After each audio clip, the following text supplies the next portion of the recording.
এগিয়ে থেকেও ড্র করে খুশি নিউ জার্সিতে খেলা দেখতে আসা মরক্কান সমর্থকরা। প্রথমবারের মতো বিশ্বকাপ জয়ের স্বপ্ন বুনতে শুরু করেছেন তারা। আর পাকেতা রাফিনহাদের পারফরমেন্সে হতাশ ব্রাজিল ভক্তরা। তবে পরের ম্যাচে নেইমারের অন্তর্ভুক্তি শক্তি বাড়াবে আশাবাদী তারা। হাই ভোল্টেজ লড়াই দেখতে মাঠে ছিলেন বাংলাদেশিরাও। নিউ ইয়র্ক থেকে মুমিনুল হক আফানের ক্যামেরায় রেজানুজ্জামানের report. Cool body spray, long lasting fragrance. নাম তার লিওন। ব্রাজিল জার্সির নিচেই ছিল মরক্কোটি। পছন্দের দল ড্র করায় ক্ষুব্ধ তিনি, তাই তো অ্যাটলাস লায়ন্সদের বেছে নিলেন ম্যাচ শেষে। মিশে গেলেন মরক্কান সমর্থকদের সাথে, নেচে গিয়ে করলেন উদযাপন। কখনো হারতে চান না লিওন, তাই তো সেরা দলের সঙ্গী সবসময়। I was neutral, I didn't really care, but I'll say this.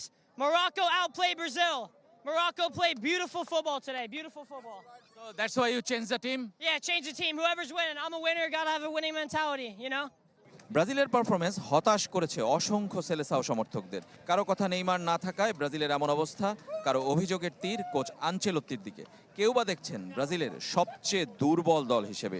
স্মরণকালের ইতিহাসে আমি বলবো এটা সবচেয়ে একটু কম নৈপুণ্যের দল, বাট সেটা হিসাব করলেও আমার মনে হয় যে আজকে খেলাটা একটু খাপছাড়া ছিল ব্রাজিলের তুলনায়। Brazil not play a very good, a great game. আশা করি নেইমার নেক্সট টাইম খেলবে। সো আজকে আসছিলাম নেইমারের খেলা দেখার জন্য। সো আনফরচুনেটলি নেইমারকে আমরা দেখি নাই। So Vini played very good. বিশ্বমঞ্চে বাংলাদেশ না থাকলেও বাংলাদেশিদের ছাড়া যেন বিশ্বকাপই হয় না। তাই তো নিউ জার্সি স্টেডিয়ামেও দেখা মিলল প্রবাসীদের। কেউ কেউ আবার বাংলাদেশ থেকেও এসেছেন এই ম্যাচ দেখতে। তাদেরও মন ভরাতে পারেনি 5 বারের চ্যাম্পিয়নরা। মরক্কো ভালো খেলেছে, এটা বলতেই হবে। আর Brazil is absolutely not to my standard at all. আর মরক্কোর বল মুভমেন্টটা ভালো ছিল। আমার অনেক সময় মনে হচ্ছিল খেলা দেখে মনে হচ্ছে ঢাকা মোহামেডান ওয়ান্ডার্স আর ওয়ারির খেলা দেখতেছি। কোনো ফার্স্টনেস নেই, কোনো ইয়ে নাই, কোনো লাইফ নেই খেলাতে। আমার কাছে মনে হচ্ছে ব্রাজিল কোনোভাবেই সেমিফাইনালে যেতে পারবে না। ছোটবেলা থেকে আমরা ব্রাজিলের খেলা দেখে বড় হয়েছি, এখন সেটা একদম চোখের সামনে দেখা, সেটা একটা অন্যরকম এক্সপিরিয়েন্স। আজকের খেলাটা অনেক উত্তেজনাপূর্ণ ছিল, আর একটু আশা ছিল যে ব্রাজিল জিতবে, কিন্তু মানে দুই দলই সমান সমান ভাবে খেলেছে, তো আমরা জিতলে আরো ভালো লাগতো, একটু আশা হতো আর কি।